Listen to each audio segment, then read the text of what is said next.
Bem-vindos ao Monstro Cast, onde exploramos as histórias mais sombrias e fascinantes por trás dos monstros que assombram a humanidade. Eu sou o seu narrador, e hoje trazemos o relato da criatura mais icônica do terror mundial. Esta é uma história sobre vampiros, a sede eterna. Meu nome é Dr. Alexandro Popesco, e sou historiador especializado em folclore dos Balcãs. Durante 20 anos, pesquisei a origem das lendas vampíricas na Romênia, sempre mantendo distância acadêmica do objeto de estudo. Isso foi antes de julho de 2022, quando descobri que algumas lendas não são apenas histórias, são advertências. Se vocês estão ouvindo isto, é porque consegui escapar. Mas o que vivi naquelas 3 noites na Transilvânia mudou para sempre minha compreensão sobre o que é real e o que é impossível. Eu havia recebido uma carta intrigante de um padre idoso em uma aldeia remota chamada Sfiantu Gheorghe. Ele afirmava ter encontrado documentos do século XVII que provavam a existência real de Vlad III Tzepes, além dos registros históricos conhecidos. Documentos que descreviam sua transformação após a morte. «Venha imediatamente», dizia a carta em romeno arcaico, «mas não venha sozinho, e nunca fique após o pôr do sol». Ignorei o aviso. Era um acadêmico cético, não uma criança assustada com contos de fadas. Cheguei à aldeia em uma tarde de verão, quando o sol ainda estava alto e os camponeses trabalhavam nos campos. Mas percebi algo estranho. Todos paravam de trabalhar precisamente às 5 da tarde e corriam para suas casas. Às 6 da tarde, a aldeia inteira estava trancada. Não havia uma alma nas ruas.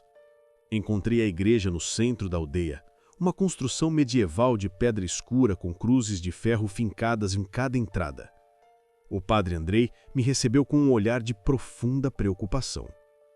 «Você deveria ter chegado de manhã», disse ele, trancando pesadas portas de madeira atrás de mim. «Agora terá que passar a noite aqui.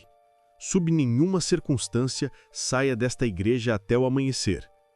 Tentei rir da superstição, mas havia algo no olhar do padre que me fez engolir as palavras zombeteiras.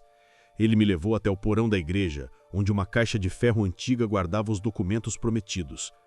E o que li naqueles pergaminhos amarelados me fez questionar tudo que acreditava saber. Eram relatos detalhados de Vlad III o Empalador, mas não dos seus feitos em vida. Eram testemunhos de camponeses, padres e nobres sobre o que aconteceu após a sua morte, em 1476. Descreviam como seu corpo desapareceu do túmulo 3 dias após o enterro, como aldeias inteiras foram encontradas desertas, com apenas manchas de sangue e corpos completamente drenados. «Ele voltou», dizia um dos documentos em tinta desbotada. «Voltou com fome eterna e olhos que brilham como brasas do inferno». O padre Andrei me observava enquanto eu lia, suas mãos tremendo ligeiramente. «Há 500 anos, Dr. Popesco, que esta aldeia mantém um segredo. Vlad não foi o único. Ele criou outros antes de ser finalmente contido. E um deles nunca foi capturado». Senti um frio percorrer minha espinha, apesar do calor do verão. «O que você quer dizer com contido?» O padre caminhou até uma parede do porão e afastou uma tapeçaria empoeirada, revelando uma porta de ferro maciça coberta de símbolos religiosos. Esta igreja foi construída sobre uma cripta muito mais antiga, uma prisão. Foi então que ouvi o som. Era um arranhar vindo de trás da porta de ferro. Lento, deliberado, como unhas longas raspando em pedra. O som parou e então veio uma voz que parecia vir de dentro de um túmulo, rouca e sedenta. «Andrei, velho amigo, ainda me mantém preso aqui?» O padre recuou imediatamente, fazendo o sinal da cruz. «Não responda, nunca responda quando ele fala». Mas a minha curiosidade acadêmica superou o medo. «Quem está aí dentro?» «Um estudioso», respondeu a voz, e havia algo terrivelmente inteligente nela. Que maravilha! Faz tanto tempo desde que conversei com alguém de mente educada. Quanto tempo, Andrei? 100 anos? 200? 546 anos, respondeu o padre em voz baixa. Ah, sim. 500 anos ouvindo suas orações tediosas, sentindo o cheiro de sangue fresco nas ruas lá fora, incapaz de me alimentar. Você não imagina a fome, doutor. Como disse seu nome? Não respondi, mas era tarde demais. Ele já havia sentido minha presença. Alexandro Popesco, disse devagar como se saboreasse cada sílaba. Sangue tipo AB negativo, raro e delicioso. 43 anos, saudável, cheio de vida. Posso sentir seu coração batendo através das paredes. Posso ouvir o sangue correndo em suas veias. Meu coração disparou e a criatura riu novamente. Sim, assim, o medo torna o sangue mais doce, sabia? A adrenalina dá um sabor especial.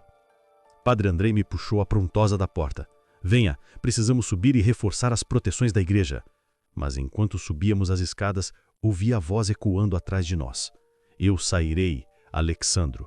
Não hoje, talvez nem amanhã, mas estas paredes estão fracas, estas correntes estão enferrujadas. E quando eu sair, você será o primeiro que visitarei.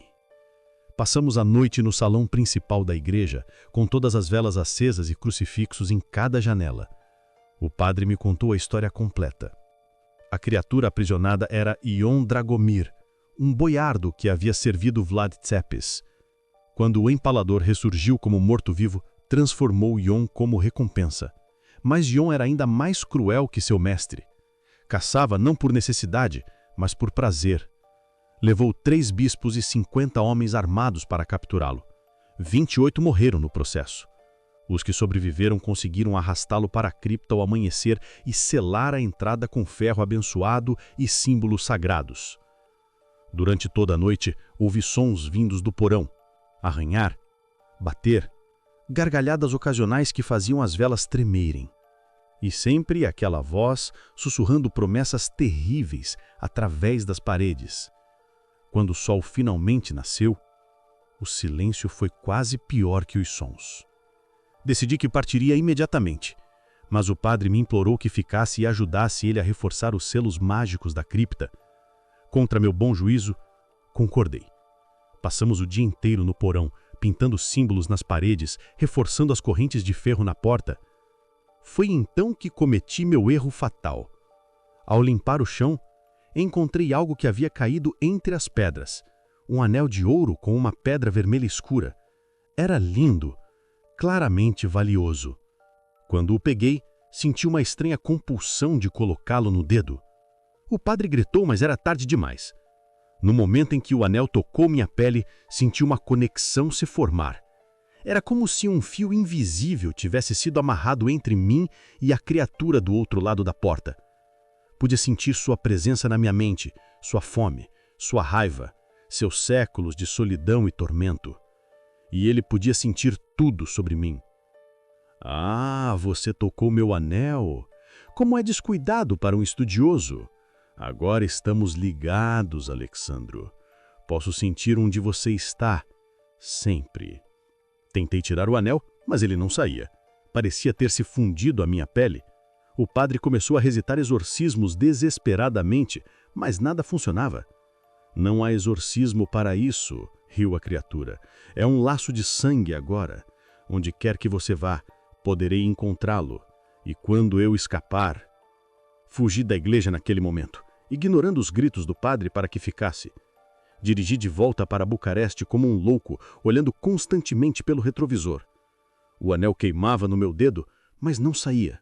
Isso foi há 2 anos. Desde então, minha vida se tornou um pesadelo sem fim. A cada noite sinto a presença dele ficando mais forte. Acordo com marcas no pescoço que não estavam lá quando dormi. Encontro manchas de sangue em minhas roupas que não consigo explicar. E às vezes, quando olho no espelho, por uma fração de segundo não é meu reflexo que vejo de volta. Na semana passada recebi notícias de Esfinto Gyork. A igreja pegou fogo durante a noite. O padre Andrei foi encontrado morto, completamente drenado de sangue. E a porta de ferro da cripta estava aberta, as correntes quebradas no chão. Ioan Dragomir está livre. Sei que ele está vindo me procurar. Posso sentir sua aproximação através do anel amaldiçoado. Cada noite ele está mais perto. Ontem, encontrei pegadas de terra fresca no corredor do meu apartamento. Pegadas que levavam até a minha porta e simplesmente paravam. Como se algo tivesse atravessado a madeira. Tentei de tudo. Água benta, alho, crucifixos. Nada funciona contra o laço que nos une. E a parte mais aterrorizante, estou começando a sentir a sede. Uma fome que não é por comida normal. Quando vejo pessoas na rua, meus olhos são atraídos para seus pescoços. Estou me transformando, lentamente, inexoravelmente. E ele sabe. Posso ouvi-lo rindo em minha mente durante a noite. Em breve, Alexandro, em breve você entenderá. A fome é eterna. A sede nunca para. E quando você finalmente aceitar o que está se tornando, estaremos juntos para sempre. Ontem à noite, acordei em um lugar diferente. Não em minha cama, mas do lado de fora, descalço, com sangue fresco em minhas mãos. Não sei de quem era o sangue. Não quero saber. Os vampiros não são as criaturas românticas dos filmes. Não são nobres, torturados ou amantes trágicos. São predadores famintos, conscientes e cruéis que vivem eternamente com um único propósito: alimentar a sede que nunca pode ser saciada. E eu estou me tornando um deles. E vocês? Já sentiram algo observando você durante a noite? Já acordaram com marcas inexplicáveis? Compartilhem suas experiências nos comentários. Mas lembrem-se que algumas histórias podem atrair atenção indesejada. Se gostaram deste relato, deixem seu like, se inscrevam no MonstroCast e ativem o sininho para mais histórias que desafiam os limites entre o humano e o monstruoso. Até a próxima, se houver uma próxima.